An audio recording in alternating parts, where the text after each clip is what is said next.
Bosan sama ras Terios? Ini ada dari Eropa. Punya harga jualnya yang mirip-mirip 11-12. Tapi kita bakal nyari tahu sebagus apa ketika dibandingin sama dua Jepang itu. Inilah dia Citroen C3 Aircross yang baru.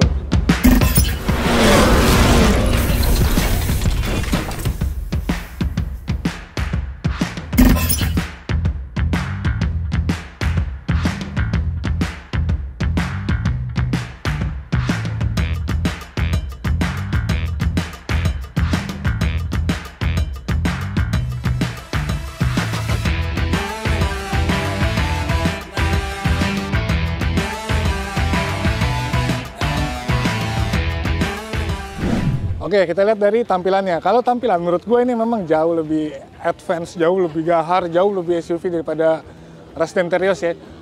Tapi memang agak rumit. Jadi kalau misalnya buat orang-orang awam yang baru pertama kali ngelihat, apalagi juga ini merek Eropa, mungkin agak susah untuk mencernanya di awal-awal ya. Kita lihat bagian depannya aja kayak grillnya, dia ada logo Citroen di situ, dan itu tetap ada krom-kroman, tapi memang nggak kelihatan norak kayak mobil-mobil Jepang. Terus di bawahnya juga grillnya ini dibikin lebih kotak-kotak yang berotot, dan ini aksen lampunya dibikin sipit. Di sini juga lampu utamanya, dan dia masih pakai halogen nih kalau misalnya udah LED. Nah, terus di bagian bawahnya bumpernya juga dia dibikin kayak aksennya tuh jadi rumit banget. Memang jadi kelihatannya lebih futuristis, tapi juga jadi lebih berotot gitu ya. Nah, di bagian samping kita lihat sama kayak di bagian depan, bagian samping juga dia dibikin untuk nggak monoton gitu ya, karena banyak banget aksen-aksen. Mulai dari bannya dia pakai pelek 17 inci, ini 215/60 ring 17 ya. Desainnya oke, menurut gua ini cukup oke dan dual tone. Di sini ada over fendernya. Udah gitu di bagian tengahnya dia juga selain ada padding kayak gini ya, di sini juga ada side skirt yang bikin tampilan itu jadi lebih berotot kayak gitu. Tuh gitu dia dual tone. Nah, ini dibikin warna hitam semuanya, blackout, ada roof rail. Paling yang agak ini kayak di bagian kunci ya, dia bukan pintunya biasa aja kayak gini. Terus masih ada lubang kuncinya, ini harusnya udah dihilangin, jadi biar makin lebih kelihatan modern gitu ya. Nah, kalau misalnya kalian lihat dari samping ini, dia tuh kayak kecil gitu ya, kayak compact banget, kayak pendek. Padahal sebenarnya Citroen mengklaim ini bisa muat sampai 7 penumpang. Nanti bakal kita lihat di dalamnya kayak gimana ya. Lanjut dulu ke belakang.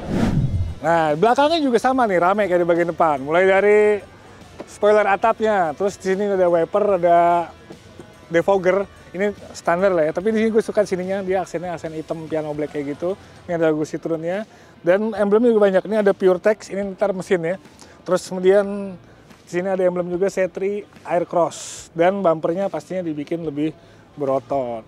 Nah, sekarang kita lihat dalamnya kayak gimana. Masuk ke dalam, kita juga bakal menemukan gimana usaha kerasnya Citroen ketika mendesain sebuah mobil. Dari dulu kan memang Citroen tuh memang dia otentik banget gitu ya. Begitu juga di dalam kabinnya. Ini khas dari SUV banget menurut gua, karena desain dashboard itu dibikin tegak kayak gini ya. Tapi unsur futuristisnya dan nuansa-nuansa modernnya tetap kelihatan. Mulai dari setirnya, di sini ada tombol-tombol, dia lebih cenderung kotak.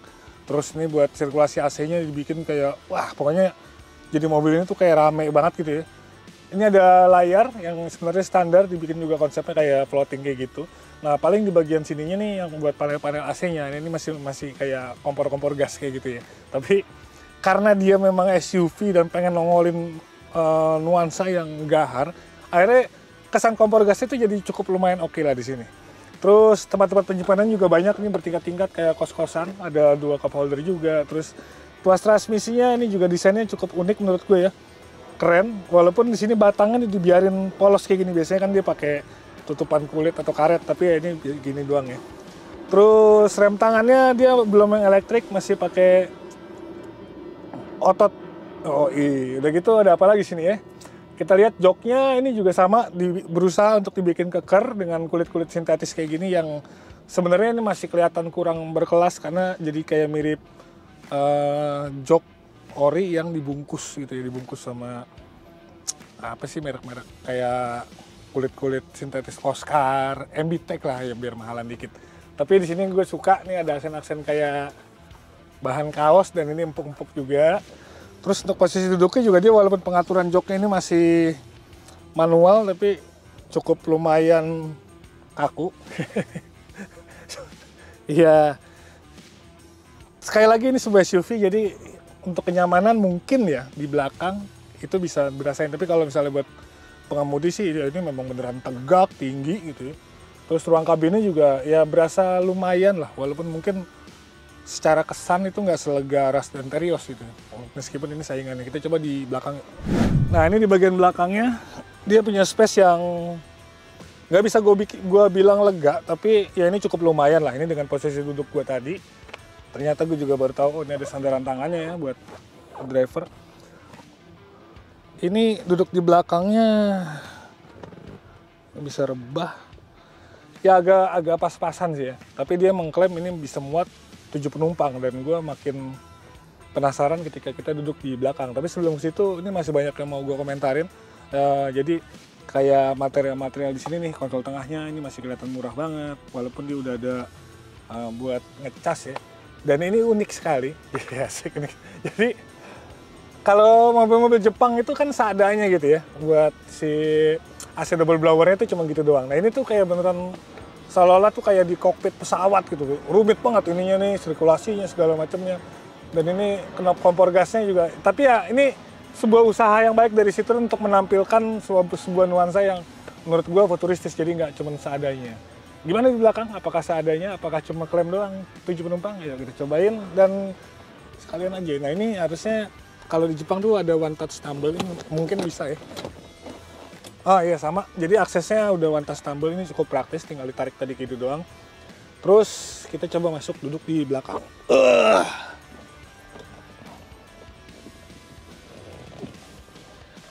Oke, dan ternyata bisa duduk di belakang, dan lebih tepatnya sih sebenarnya ini bukan duduk tapi jongkok untuk tinggi badan gue 178, karena memang seadanya. Jadi ini sebenarnya mobil bukan 7 penumpang tapi 5+2, jadi di belakang tuh disaranin ya memang bocah-bocah kecil gitu ya, anak-anak kecil.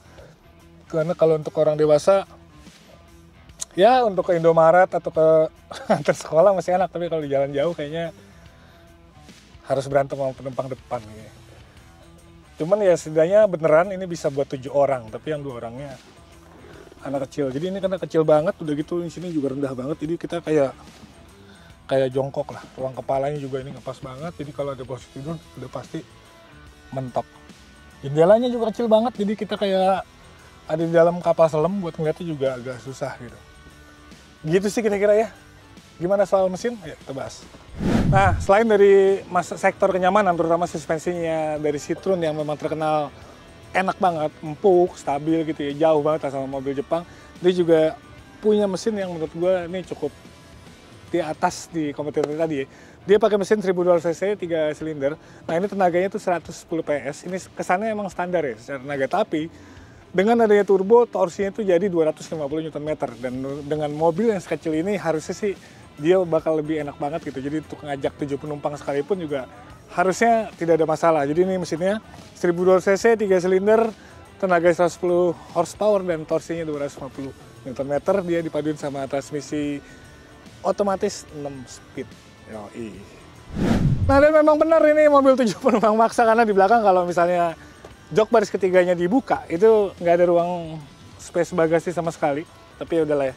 Cuma setidaknya memang ini jadi salah satu alternatif untuk kalian-kalian yang bosan sama Rush Terios yang gitu-gitu aja gitu ya. Ini lebih menawarkan kenyamanan, terus dari segi desain juga menurut gue jauh lebih keren. Fitur-fitur juga lumayan lah bersaing, dan yang kalah penting itu adalah harga jualnya. Ini ada satu varian yang dijual 289,9 juta. Ini jauh lebih murah dari Toyota Rush yang paling mahalnya itu udah di atas 300 jutaan. Nah, kira-kira kalian mau atau enggak ya silakan aja. Karena biar gimana pun nama besar Citroen itu cukup punya kiprah yang oke di Indonesia ya, apalagi di era-era 80-90-an. Tapi yang sekarang ya mungkin mereka memang harus lebih merintis lagi. Tapi dengan adanya sokongan dari Indomobil sih harusnya bisa lebih oke lah, terutama untuk after sales-nya. Sampai nih kolom komentar, menurut kalian apakah Citroen C3 Aircross ini layak untuk menyaingi duet maut Rush dan Terios itu apa enggak? Sampai nih kolom komentar. Sekian dari gue, sampai jumpa di video selanjutnya. Gue pamit, peace.